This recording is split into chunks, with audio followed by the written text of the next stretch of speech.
తెలంగాణ రాష్ట్రంలో మరి గత 10 సంవత్సరాలు పరిపాలన సాగించిన బీఆర్ఎస్ పార్టీ రాష్ట్రంలో మరి అనేక ప్రజా వ్యతిరేక కార్యక్రమాలను చేస్తూ విధ్వంసాన్ని సృష్టించే విధంగా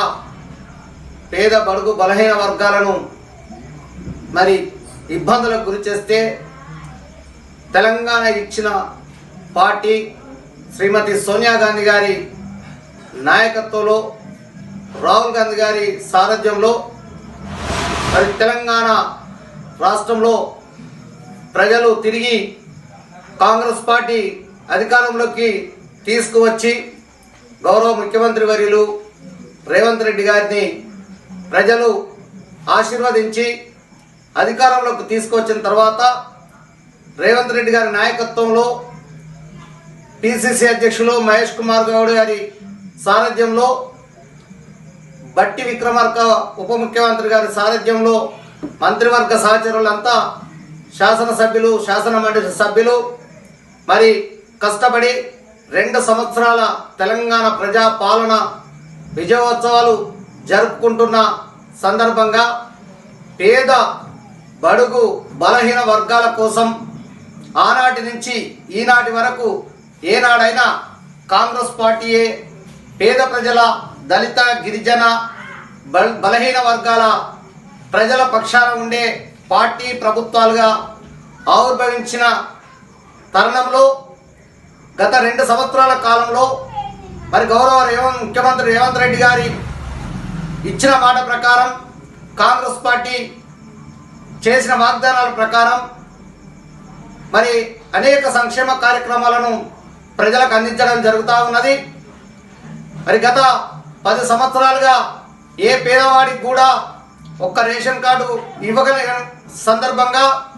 ఒక్క పేదవాడికి కూడా ఒక్క ఇల్లును ఇవ్వని సందర్భంలో రైతులకు 2 లక్షల రూపాయల రుణమాఫీ చేస్తామని మాట తప్పిన సందర్భంలో అనేక సంక్షేమ కార్యక్రమాలను ఇస్తామని చెప్పి మోసం చేసిన సందర్భంలో కాంగ్రెస్ పార్టీ అధికారంలోకి వచ్చిన తర్వాత రైతులకు 2 లక్షల రూపాయల రుణమాఫీని చేసి రైతు భరోసాను పెంచి రైతులను ఆదుకున్న కాంగ్రెస్ పార్టీ ప్రభుత్వం సన్న వడ్లకు రైతులకు 500 రూపాయల బోనస్ ఇస్తూ రాష్ట్రంలో మహిళా సంక్షేమం కోసం అనేక కార్యక్రమాలను తీసుకొస్తామని చెప్పి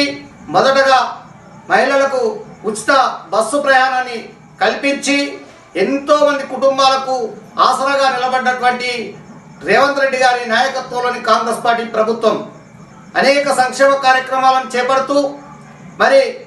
పేదవారికి దొడ్డు బియ్యం స్థానంలో కాంగ్రెస్ పార్టీ సన్న బియ్యాన్ని ఇచ్చి ప్రతి కుటుంబంలో ప్రతి పేదవాడికి తృప్తికరమైన భోజనం చేసే అవకాశాన్ని కాంగ్రెస్ పార్టీ ప్రభుత్వం చేయడం జరిగింది. ఇంటింటికి 200 యూనిట్ల వరకు పేదవారికి కరెంటు బిల్లు మాఫీ చేసి 200 యూనిట్ల వరకు ఉచిత కరెంటును అందిస్తూ అలాగే ప్రతి కుటుంబానికి పేదవారికి 500 రూపాయలకే సబ్సిడీ కింద గ్యాస్ సిలిండర్ను అందిస్తూ అనేక సంక్షేమ కార్యక్రమాలను చేపడుతున్న రేవంత్ రెడ్డి గారి సర్కార్ గత 2 సంవత్సరాల నుంచి ఇంకా అనేక సంక్షేమ కార్యక్రమాలను రాష్ట్ర ప్రభుత్వం ఏనాడు వాగ్దానం చేయనటువంటి కార్యక్రమాలను కూడా ప్రజల ముందుకు తీసుకువస్తూ గత పంచాయతీ ఎన్నికలలో రాష్ట్రంలోనే 300 గ్రామ పంచాయతీలను కాంగ్రెస్ పార్టీ బలపరిచిన అభ్యర్థులు విజయం సాధించి స్వాధీనం చేసుకోవడం జరిగింది. అలాగే ఇప్పుడు జరుగుతున్నటువంటి మున్సిపాలిటీ ఎన్నికలలో జనగామ పట్టణంలోని 30 వార్డులలో కాంగ్రెస్ పార్టీ అభ్యర్థులు సిపిఎం సిపిఐ పార్టీల బలపరిచిన అభ్యర్థులతో పాటు కాంగ్రెస్ పార్టీ సిపిఎం సిపిఐ అభ్యర్థులను అత్యధిక మెజార్టీతో గెలిపించాలని పేద బడుగు బలహీన వర్గాలను ఆదుకుంటున్నటువంటి కాంగ్రెస్ పార్టీ ప్రభుత్వం బీఆర్ఎస్ పార్టీ చేస్తున్నటువంటి దుష్ప్రచారాన్ని జనగామ పట్టణంలో గత 10 సంవత్సరాల కాలంలో 2 పర్యాయాలు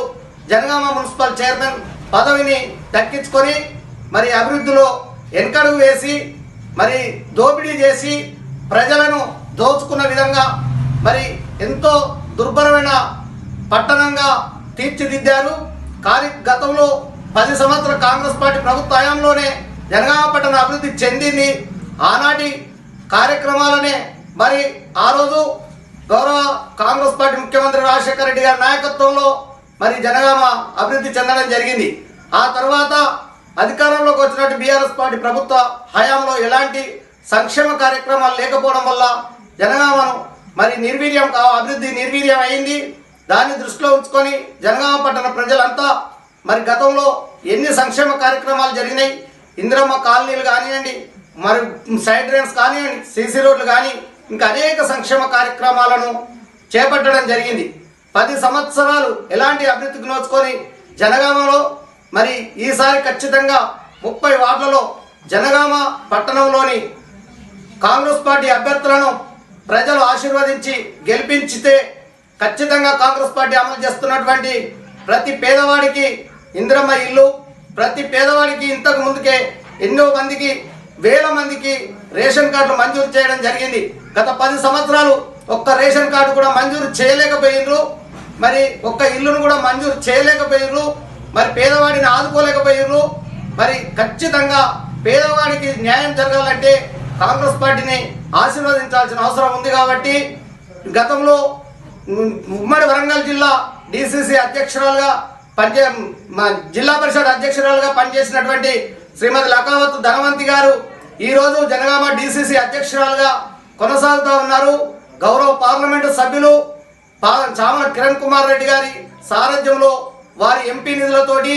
అలాగే జిల్లా ఇన్ఛార్జి మంత్రివర్యులు పొంగులేటి శ్రీనివాసరెడ్డి గారి నా సారథ్యంలో జనగామను అభివృద్ధి చేసుకోవాలనుకుంటే మనందరం ఖచ్చితంగా మరి గౌరవ నియోజకవర్గ ఇన్ఛార్జి కొమ్మూరు ప్రతాప్ రెడ్డి గారి సారథ్యంలో జనగామను అభివృద్ధి చేసుకోవడానికి ప్రయత్నం చేయాలంటే జనగామ చైర్మన్ అభ్యర్థిని కాంగ్రెస్ పార్టీ కైవసం చేసుకోవాల్సిన అవసరం ఉంది. కాబట్టి